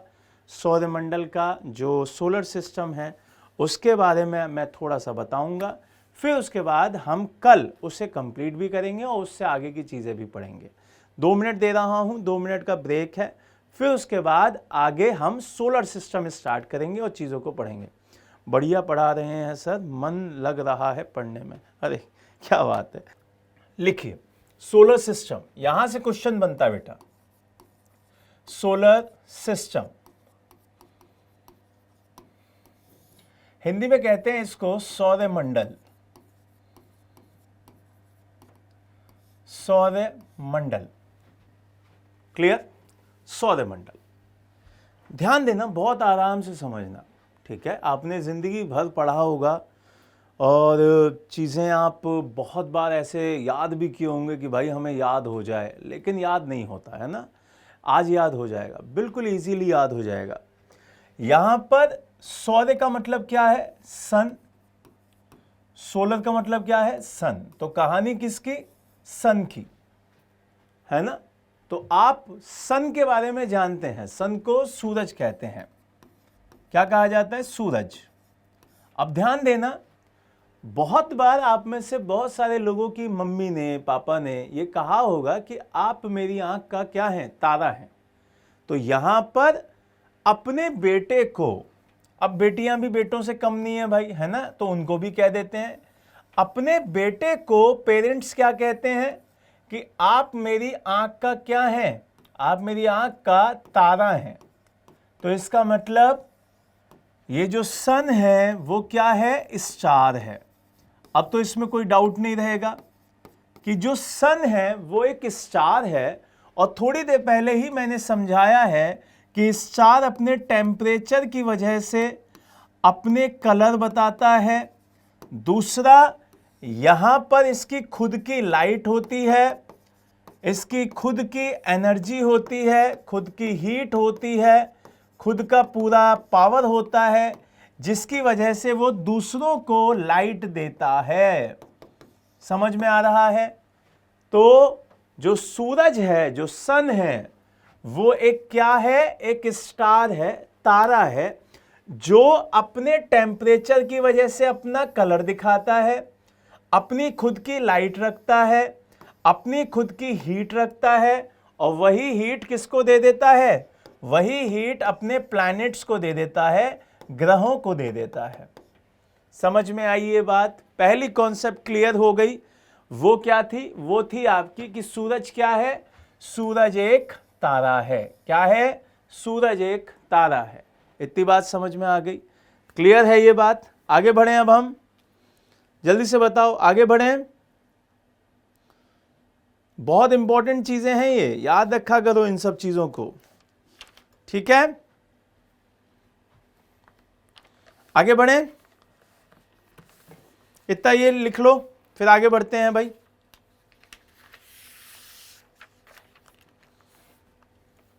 चलो, अब देखो यहां पे जितने भी बच्चों के ये कमेंट दिखाई दे रहे हैं मुझे, मैं देख भी रहा हूं, है ना, वो सारे के सारे एकदम चिल होके पढ़ रहे हैं। इसका मतलब, हाँ बेटा, सम्यक मैक्स सेकंड नहीं, वो मीटर में लिखा जाता है ऐसे, ठीक है, वो ध्यान रखिएगा। ठीक, आगे बढ़े, आगे बढ़े अब हम। चलो, यहां से पूरी कहानी का जो हीरो रहेगा वो सूरज रहेगा। कौन रहेगा? वो आपका सन रहेगा। तो यहां पे थोड़ा सा अब फोकस करना, जो मैं आज बेसिक समझाने वाला हूं उनको फोकस कर लेना। ये कौन है भाई? ये हमारा सन है। अब फोकस करना, क्या बताने वाला हूं, यहां से जो क्वेश्चंस आते हैं वो चीजें आपको परेशान कर देंगी, ठीक है। तो बिल्कुल भी बहुत इजीली, बहुत आसान भाषा में पढ़ना है। सर लिख गया, आप हमारे कमेंट नहीं पढ़ते। क्यों नहीं पढ़ते? आपके कमेंट पढ़ते हैं, हमेशा पढ़ते हैं, ठीक है। देखो, आपके कमेंट पढ़ते हैं, लेकिन कभी कभी नजर हट जाती है, ठीक है मेरे भाई। चलो, अब यहां पे ध्यान दो, ये सन है और इसकी लाइट्स सारी तरफ फैल रही है।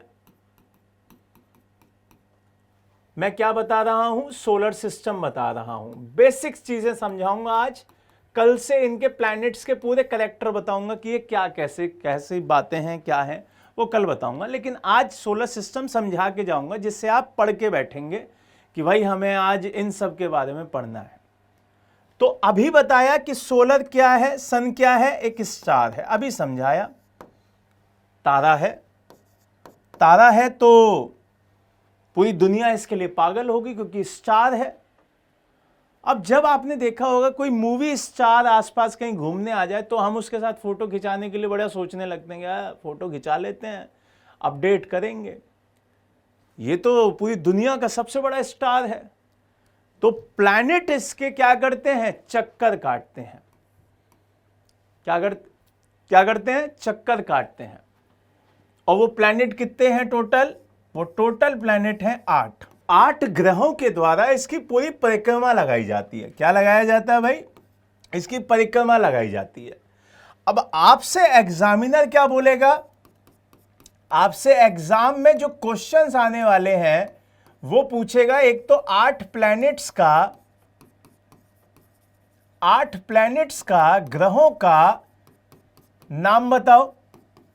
एक तो क्वेश्चन ये पूछेगा कि भाई नाम पता है कि नहीं पता। दूसरा क्वेश्चन क्या पूछेगा, इनका ऑर्डर बताओ, इनका क्रम बताना है आपको कि ये सूरज से कितनी दूरी पे कौन सा है। तो यहां पे ये तो सन हो गया, आपसे पहले पे पूछेगा, दूसरे पे, तीसरे पे, चौथे पे, पांचवें पे, छठे पे, सातवें पे और आठवें पे आपसे बोलेगा कि क्रम बताओ कि सबसे दूर कौन सा है, सबसे पास कौन सा है, ये सब पूछेगा। फिर पहले क्वेश्चन के बाद दूसरे के बाद तीसरा क्या पूछेगा कि ये जो है 8 उनमें साइज बताओ किसका बड़ा है। साइज वाइज सबसे छोटा,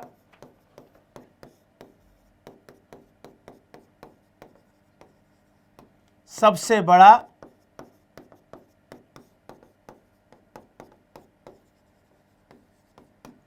समझ में आ रहा है, ये सारी चीजें पूछेगा। पृथ्वी का पूछेगा कि अर्थ कौन से पे आती है भाई, पृथ्वी कौन से पे आती है वो भी बताओ। सेम यहां पे भी पृथ्वी का मसला सबसे इंपॉर्टेंट होगा, अर्थ का। फिर उसके बाद एक क्वेश्चन और पूछेगा कि भाई साहब आपने जो ये 8 ग्रह बताए हैं, 8 जो प्लैनेट्स बताए हैं, उन ग्रहों के कैरेक्टरिस्टिक्स भी बताओ, उनकी इंपॉर्टेंस बताओ कि वो क्या खासियत ऐसी रखते हैं, उनकी क्या इंपॉर्टेंस ऐसी है जिसकी वजह से हमें उन्हें पढ़ना पड़े। कि भाई सबसे गर्म ग्रह कौन सा है, सबसे ठंडा ग्रह कौन सा है, तो ये सारी पूछेगा। तो आज जो मैं याद कराऊंगा वो ये याद करा के जाऊंगा कि हमारे सन के आसपास जो ये चीजें हैं वो कौन कौन से प्लैनेट आते हैं, कौन कौन सी चीजें वहां पे दिखती हैं। क्लियर? तो ये टाइप्स ऑफ क्वेश्चंस जो पूछे जाते हैं एग्जाम में वो मैंने आपको बता दिए कि आपके एग्जाम में कैसे पूछे जाते हैं। एक बच्चे ने बता भी दिया, मोनिया नाम है उनका, मरकरी, बहुत बढ़िया, शाबाश। समझाने का तरीका बड़ा इजी है, क्या बात है, बहुत बढ़िया। चलो भाई, बहुत मुश्किल से हुआ है ना, बहुत मुश्किल से आता है। जब बच्चे को आप फील करके पढ़ाते हैं तब होता है ये, ठीक है। चलो, इतनी बात समझ में आ गई। अब लास्ट जो कॉन्सेप्ट समझानी है आप लोगों को वो ये समझानी है कि भाई ये जो सन है, ठीक है, ये जो सन दिखाई देता है, उस सन के सामने जो आपको दिखाई देने वाले प्लैनेट्स हैं वो बता दो, सीधा सीधा। तो मैं एक ट्रिक बताता हूं। सन कौन है? बेटा है ना, और वो भी स्टार बेटा है, ठीक है, स्टार बेटा है। हर कोई बोल रहा है कि भैया आपका तो बेटा स्टार हो गया, लेकिन जो ये बेटा है वो अपनी माँ को बहुत वैल्यू करता है, माँ की इज्जत बहुत करता है, माँ की रेस्पेक्ट बहुत करता है। तो इसने कहा कि ठीक है, जो आप मेरे सामने चक्कर लगा रहे हो तो आप ये बात याद रखो कि मेरी माँ भी मेरी जैसी ही है, वो भी स्टार है। तो आप सारे के सारे प्लैनेट्स याद कर लोगे। कैसे याद करोगे? जिनको याद नहीं है उनको बता रहा हूं। माई वेरी एजुकेटेड मदर, माई वेरी एजुकेटेड मदर मतलब सूर्य क्या कह रहा है कि मेरी मां सबसे एजुकेटेड है, बढ़िया एजुकेटेड है। जस्ट किसकी तरह? खुद उसी की तरह, सन की तरह, जस्ट लाइक सन, वो खुद सूर्य की तरह चमकती है। इसका मतलब एम फॉर मरकरी, ये याद हो गया पहला, एम फॉर मरकरी पहला, जिसको हिंदी में क्या कहते हैं? बुध कहते हैं। इसी को क्या कहा जाता है भाई? बुध। दूसरा वीनस, वी फॉर वीनस, इसको क्या कहा जाता है? इसको शुक्र कहा जाता है। ये हो गया शुक्र। ई से अर्थ, ये हमारा है अर्थ, जिसे पृथ्वी कहा जाता है। एम से मार्स, जिसे मंगल कहा जाता है। समझ में आ रहा है? एम से मार्स, मंगल। जे से जुपिटर, क्या हो जाएगा? जुपिटर। एक एक्टिवा टाइप की भी आती है ये, जुपिटर, जिसे बृहस्पति कहा जाता है। क्या कहा जाता है? बृहस्पति।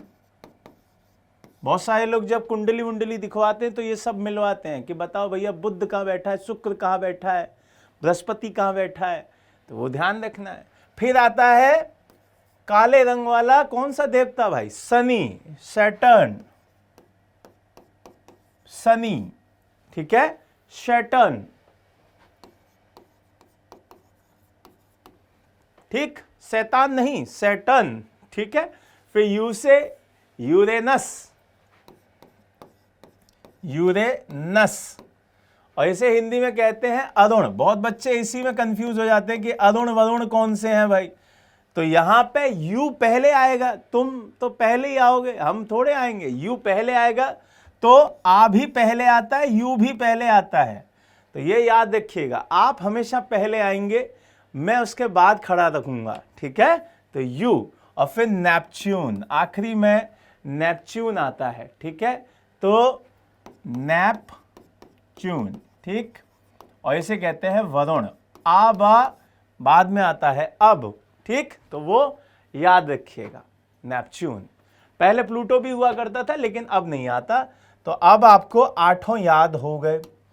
आपने सबसे पहले बुध पढ़ा जिसे मरकरी कह रहे हैं, फिर वीनस पढ़ा, शुक्र, फिर अर्थ पढ़ा, पृथ्वी, मंगल पढ़ा, मार्स, जुपिटर पढ़ा, बृहस्पति, सैटर्न पढ़ा, शनि, यूरेनस पढ़ा, अरुण, और नेपच्यून पढ़ा, वरुण।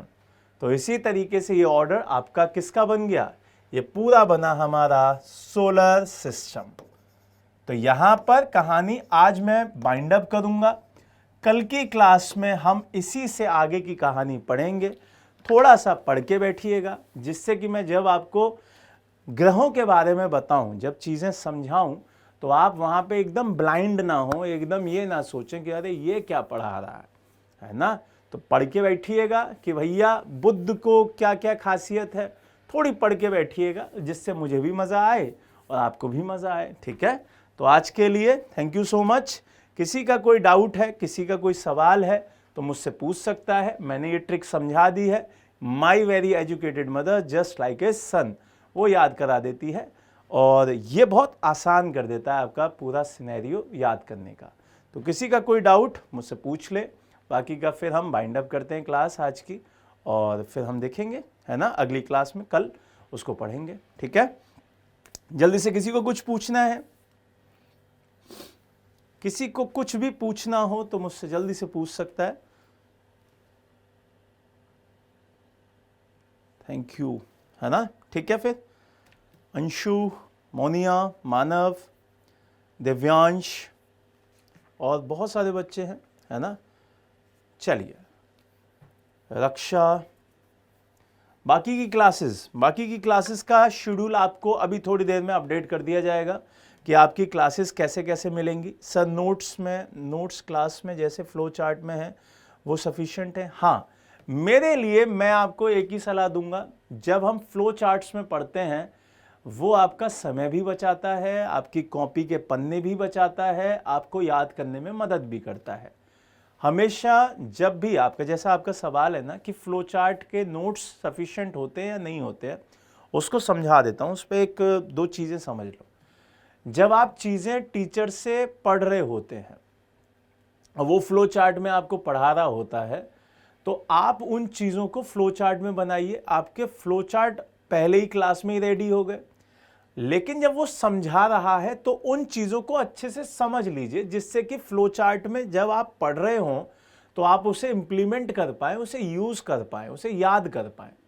अदरवाइज फिर मसला बड़ा ख़राब हो जाएगा। पता चला फ्लो चार्ट आपने छोटा छोटा बना लिया, आपने डाटा भी नहीं याद किया। तो समझा रहा है टीचर तो उसको समझिए, और जब फ्लो चार्ट बना रहा है तो उसको बढ़िया से बना लीजिए, जिससे आपका समय बच जाएगा, आपका पूरा का पूरा टाइम फिर रिवाइज करने में ही मतलब मिलेगा, फिर आपको बर्बाद नहीं होगा। क्वेश्चंस लगाइएगा आज, और वैसे तो अभी क्वेश्चंस लगेंगे नहीं, अगले टॉपिक से लगना शुरू हो जाएंगे, वहाँ से क्वेश्चंस मिलते हैं। मैं भी आपको कुछ क्वेश्चंस प्रोवाइड कराऊंगा जिससे कि आप वहाँ से भी पढ़ पाएँ, चीज़ों को याद कर पाएँ। ठीक है, तो आज के लिए bye bye, take care, God bless, जय हिंद, जय भारत।